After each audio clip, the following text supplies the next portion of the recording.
મધુરો હોય કે ના હોય, ગાઈ શકીએ કે ના ગાઈ શકીએ, ઘણા કીર્તન તમને સૂરમાં ગાતા આવડતા હોય કે ના આવડતા હોય, ચિંતા નહીં કરવાની. બસ કાલી ઘેલી ભાષામાં જે આવડતી હોય ભાષામાં બસ એની સામે કીર્તન ગાયે રાખશો ને તોય ઠાકોરજી તમારા કીર્તનનો સ્વીકાર કરી લેશે.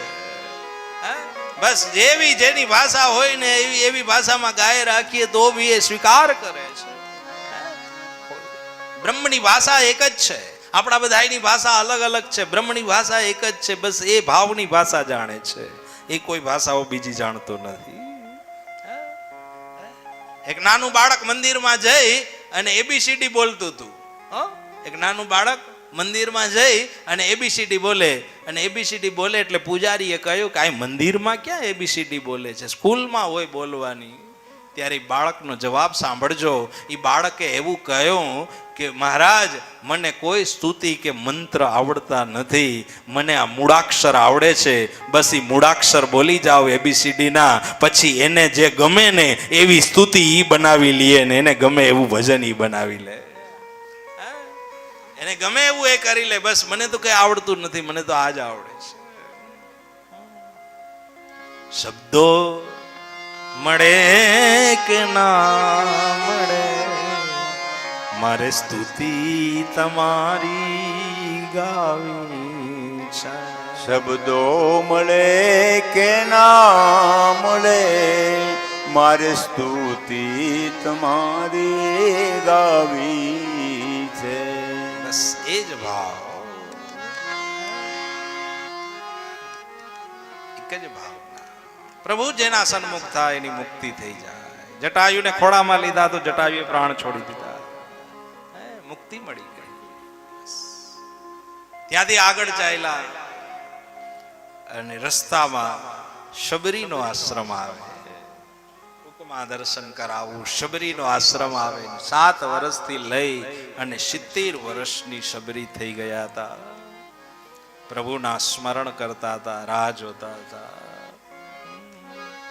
એક જ નામ, એક જ સુમેરન કરતા હતા. ગુરુ માતંગે કહ્યું હતું કે હે શબરી, તારી ઘરે એક દિવસ ભગવાન આવશે.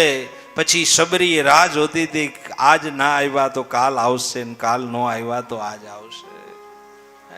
બસ એક જ ભાવના, એની ધીરજ ન ખૂટી. વિચાર તો કરો તમે. એને ખાલી કહી દીધું કે આવશે, ને પછી રાહ જોવા લાગે.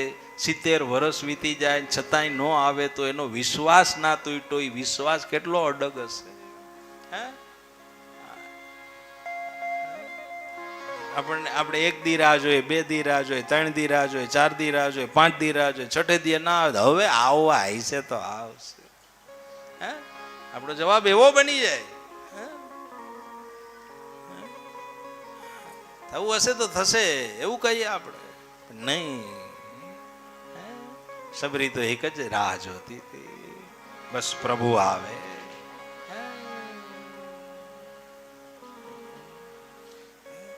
રસ્તા સાફ કરાવે, ચૂન બેર લાવે અને બસ રાહ જોવે પ્રભુ આવે. અને જેવા ત્યાં રામચંદ્રજી નજીક આવ્યા ને ત્યાં વૃક્ષોમાં પણ રામ શબ્દનો અવાજ આવતો હતો. વૃક્ષો પણ રામ રામ રટતા થઈ ગયા હતા. આનો અર્થ એમ થાય કે તમે જે નામ રોજ ઘરમાં લ્યો ને એ મય વાતાવરણ તમારા ઘરમાં બની જાય છે. સીધો અર્થ એક એવો ભી કરી શકાય કે જો શબરી નામ લેતી હતી, વૃક્ષો બોલતા હોય તો આપણે ઘરમાં પ્રભુનું સ્મરણ કરતા હોઈએ તો ઘર પણ આપણું પ્રભુ સ્મરણ કરવા લાગે છે. સતત એને યાદ કરતા, કારણ કે પોઝિટિવ વાઇબ્સ આપણા ઘરમાં ફરતા હોય અને એના કારણે જે શબ્દ, જે નામ શ્રી કૃષ્ણ શરણમમાં બોલ્યા હોય તો એ જ દિવાલો પણ એ જ બોલવા લાગતી હોય છે.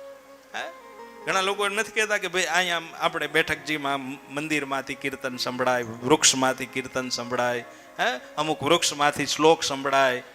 આવું બધું હોય, આપણને એમ થાય કે એવું સંભળાતું હોય, પણ નહીં. પણ એના પોઝિટિવ વાઇબ્સ એમાં લાગુ પડી ગયા હોય, કારણ કે સતત રટણ થયું હોય ને એટલે બધા જ વાઇબ્સ એ વૃક્ષમાં, જળમાં, ચૈતન્યમાં બધામાં એ લાગુ પડ્યા હોય.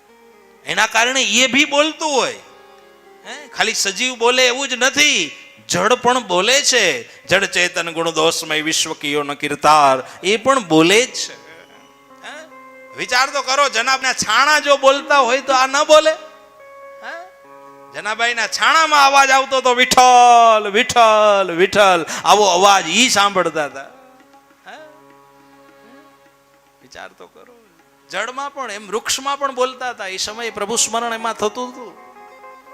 એટલે વારંવાર આપણા ઘરની અંદર એવું વાતાવરણ બનાવો કે આપણા ઘરના હરેક ખૂણાઓ પ્રભુ સ્મરણ કરતા થઈ જાય. આપણા ઘરના એક એક દિવાલો, એક એક વસ્તુ પણ એ મય બની જાય.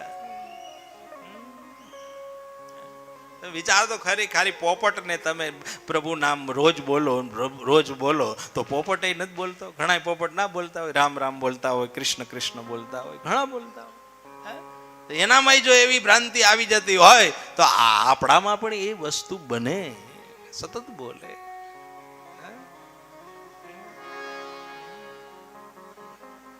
નામ ન લેતું હોય નામ લેતા કરી દઈએ, એ શક્તિ છે આપણામાં. બસ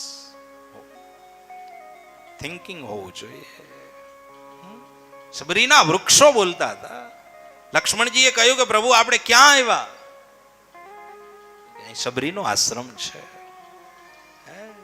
અને એ સબરીના આશ્રમે પ્રભુ પધાર્યા.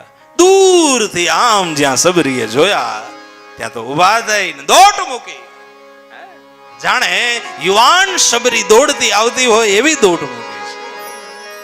પધારો પધારો પધારો કરતી સબરી આમ સાડીના છેડાથી આમ આશ્રમને સફાઈ કરતી કરતી રામચંદ્રજીને લઈ આવે છે. આસન આપી બિરાજમાન કરાવ્યા. મીઠા મીઠા બોર સબરીને ધરાવ્યા છે. સબરીએ પ્રભુને અર્પણ કર્યા. અધમથી અધમ અધમ જડનારી એવી સબરીના બોર ચાખીને પ્રભુએ સબરીને શું આપ્યું?